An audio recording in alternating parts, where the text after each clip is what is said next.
It's Wednesday, October 13, 2021, and it's almost 9 a.m. now, and I have a research time this morning, so I'm going to use that to take care of some paperwork. I actually have some paperwork specifically related to sort of research and credentialing stuff, so I'm going to try and take care of that. Um, there's uh, there's some sort of clinical paperwork that I'll probably take care of as well. But yeah, uh, I am shooting on the Fuji X-T200 again today. I've decided to try just the standard Provia film simulation, and so we'll see how it looks. But the other thing I'm going to try is shooting this in 4K. This is being shot at 4K 30 frames a second. We'll see how it looks. I'm probably still going to deliver this at 1080p because I don't like large video files. But sometimes cameras can have a sharper 4K than 1080p. So we'll see if that's the case. Now this is just some random thing. I saw that the Sigma 56mm f1.4 for Sony APS-C is currently on sale on Amazon. It normally sells for about $480. It is currently selling for $390. So fairly sizable discount, 19%, almost 20%. I'm just like thinking so hard about it because having a long wide lens is really nice. I don't find that I use my 85mm f1.4 that often, but like when I use it, the images just look stunning, right? The problem with these longer lenses is that you have to look at the scenario that you're in. It's not just about the image that you can capture, it's about who you're with and the scenario that you're in. Like indoor environments, for example, tend to make it very difficult to use very long lenses. I find I struggle with an 85mm indoors, and most of the time I'm shooting pictures of family members too, or like friends, and so you typically aren't a very long distance from your family and friends. Usually you're standing right next to them, you're pretty close to them. And so in times like that, I find even the 35mm f1.8 that I have can still feel a little long. So yeah, even though I would like to use an 85mm nice long lens to get those beautiful portrait pictures, I don't find that I can get that kind of distance, right? Now, if you shoot portraits, right, you have a scenario where you are specifically there to shoot portraits, or event photography, right?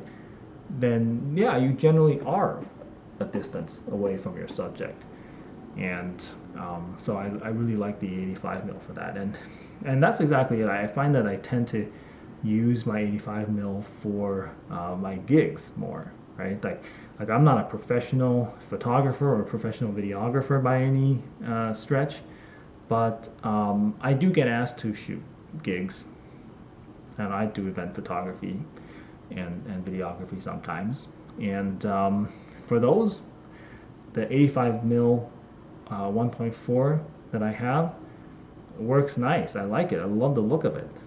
In fact, sometimes I find it's not even long enough. I wish I had more reach. So, but the problem is, that's not a scenario that pops up very often for me.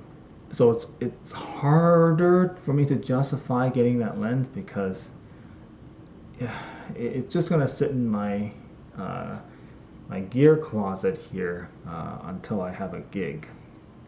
But man, those pictures! Whenever I shoot those pictures and video with the 85mm, looks great. So obviously the Sigma 56mm f1.4 is not an 85mm. That's also another reason why I'm a little bit hesitant, because it just doesn't feel very different from the 35 that I already own. Now I know that 56 mil on an APS-C translates to an 85 mil, very nice standard portrait lens, focal length. But the thing is, I'm used to shooting 85 mil on APS-C. I like the 135 mil full frame equivalent focal length, right? So it kind of doesn't matter what the conversion is. It's going to be shorter than what I'm used to, which is 85 mils. Yeah, that's one of the things that's kind of holding me back a little bit. I I like longer, wide open primes, but this isn't that long. It's not the one. It's not the 85 mil that I'm used to. And like I said, I sometimes feel like I even need that kind of extra reach for gigs. Now you might also say, well, you were just complaining about how 85 mils can feel too long, right? And so maybe having a 56 mil means that you will be more inclined to use it in day-to-day life. But I don't know. I don't know, because like I said, yeah, the 56 mil maybe will make it easier to use indoors, right? Because you need less space. But at the same time, I don't know that my separation distance from my usual subject matter, which is family and friends, is long enough for 56 mil. Like I said, I still oftentimes find that I struggle sometimes with just the 35 mil.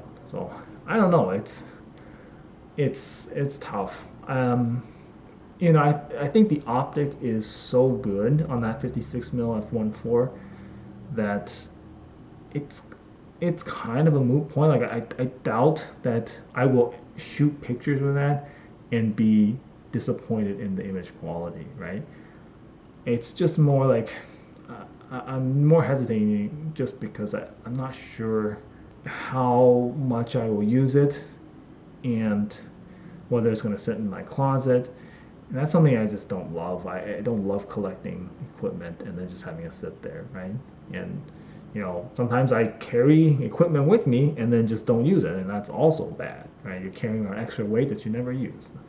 So I don't know. The other thing to bear in mind is that this 56 mm f1.4 from Sigma is not stabilized, which means that it is basically not usable for handheld video, which would be the majority of videos, right? Because most of my videos aren't shot on tripods. Right?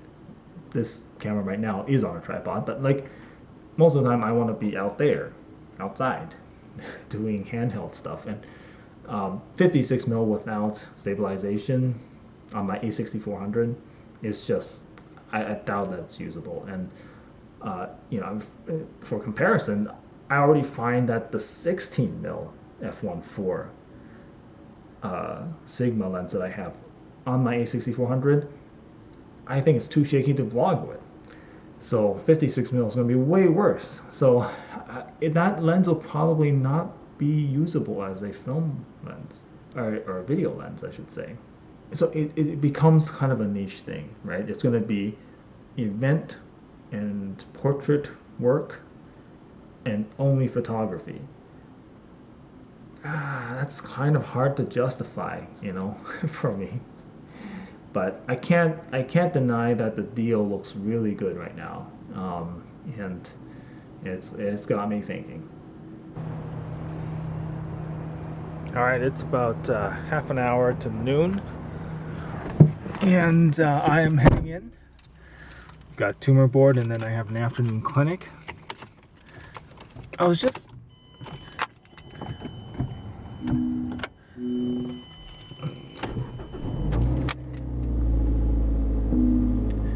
reviewing some of the footage from my earlier vlogs, and I noticed that there is a significant rolling shutter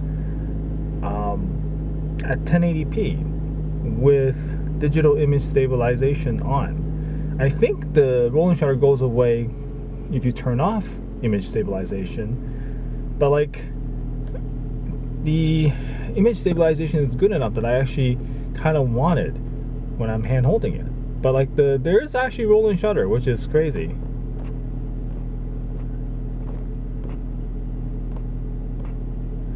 So that's what that looks like. I'm going to turn off image stabilization now, and we'll see if there is if there is the same rolling shutter. This is in 4K though. I don't know if that makes a difference. Alright, so now we've got digital image stabilization off. Let's try a quick pan.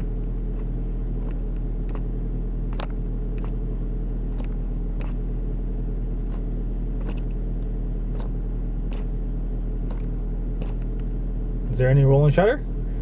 I don't know, we'll see later on. I'm going to turn image stabilization back on. Alright, it is currently 4:30 p.m. and I'm done my clinic. That's it. I'm going to head home.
It is currently 7:30 p.m. and obviously I'm home.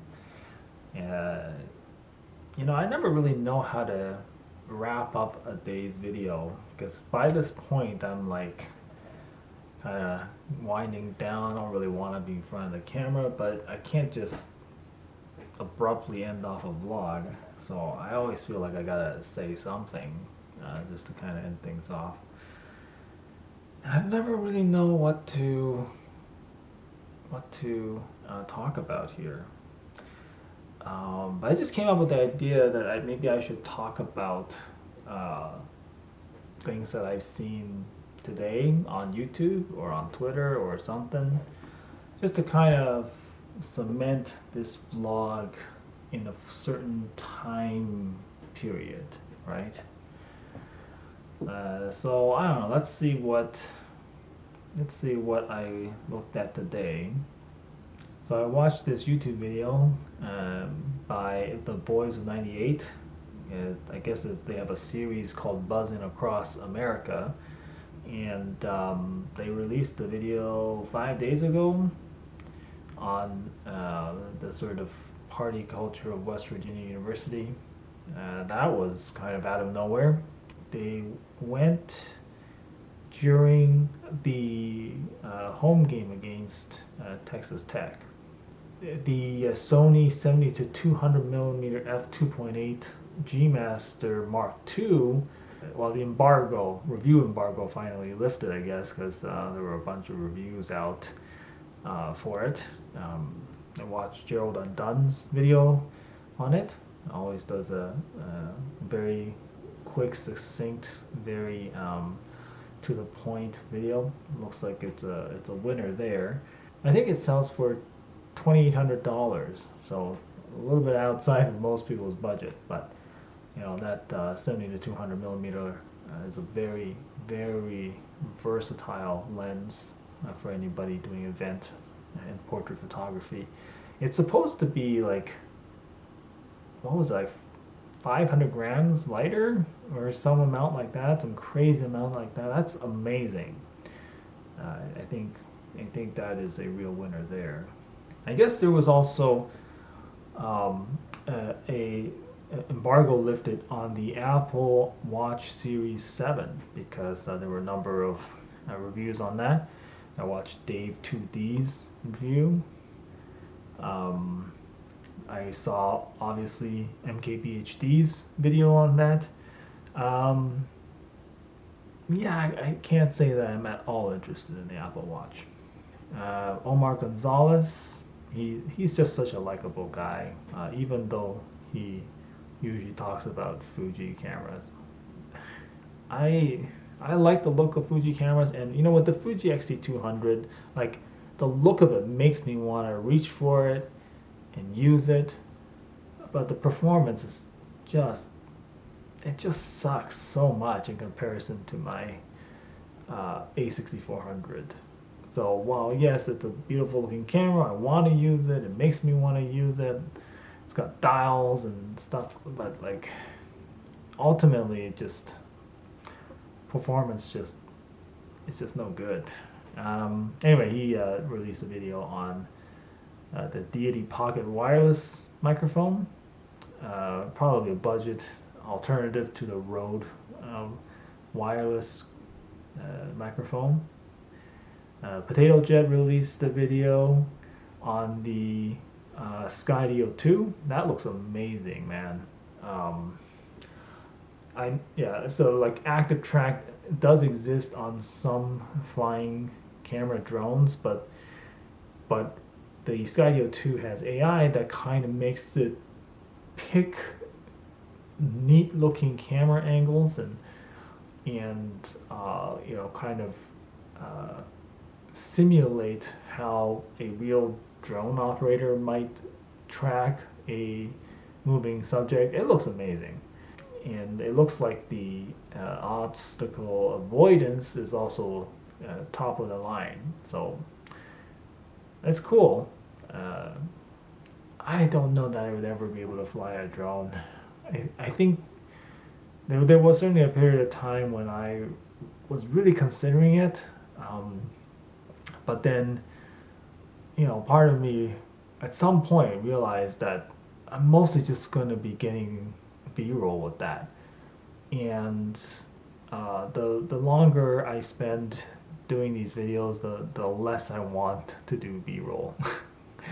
I know B-roll adds production value, but like it tends to take a lot of time for very little usable footage, and it oftentimes does not add to the content. Just remember, drones are very noisy, so there's no audio with any of the footage that you're getting with a drone. Yeah, so I don't know that I would be able to use it very much. I love watching the footage that comes from it, but like I can only watch so much, and I can't imagine flying that noisy machine around. I already don't like drawing attention to myself with like a camera in public. Imagine flying a drone. And I think there are just more and more regulations about when and where you can fly a drone. I just don't know that it's a good time to get into it. I saw a video by Arthur R., formerly Technology Mafia. He put out a video comparing various 50mm wide aperture APS-C lenses. That's Sigma 56mm f1.4, man. I so want it, but I talked about it earlier this morning. I can't justify pulling the trigger on that one. And that's more or less it. I just noticed I also, of course, watched DP Review's review on the 70-200 f2.8. So that's that. That was my YouTube history for today. One other thing is I just pulled the trigger and ordered a purple Royal seat cushion. It's the one that's 2 inches thick. They're currently having a 10% off deal, and those cushions rarely go on sale. And so I had to pull the trigger on it. I think purple seat cushions are great. I mean, I have the I have this one, the folding portable version, and I literally sit on it all the time. This thing like more or less lives on my chair, and it's really comfortable. But you know, because it is like meant to be a portable version, it's a bit small, and so you can it's very easy to feel the edges of the cushion. So I'm hoping with like a proper big version that you know, it'll be comfortable and it doesn't feel so temporary like this one does. So there it is. Yeah, I think this is probably how I'm gonna end my vlogs. I'm gonna talk about sort of my interaction with social media, which is, let's be honest, probably going to be mostly YouTube. But it helps link this particular video to a certain period in time and certain happenings around this time. You know, another way to do that is to talk about news events that are happening. And you know, I watch Philip DeFranco's show, and I would love to do something like that. But the problem with doing news is that there are just too many controversial and contentious subjects, and that's not what this channel is going to be about. I don't want to do that. So we're going to keep it fun and upbeat, and I'll probably mostly be talking about cameras and technology because that comprises the majority of my YouTube feed. Okay, so that's it. I am 4 minutes shy of the 15-minute record limit on the camera because I'm shooting in 4K. This will be interesting. I'm going to be editing this as always, as usual, on my iPad. I like DaVinci Resolve, but I don't like sitting at my desk, so I use my iPad. And shout out to the app Velo, VLLO. I love that video editing app. Sure, it's not as full featured as LumaFusion, but it's much cheaper and it does the job I need it to do. It's a no frills thing and it works awesome, and it's fast too. The UI that they have to cut clips, nice and fast, way faster than the default that is the default cutting UI for DaVinci Resolve.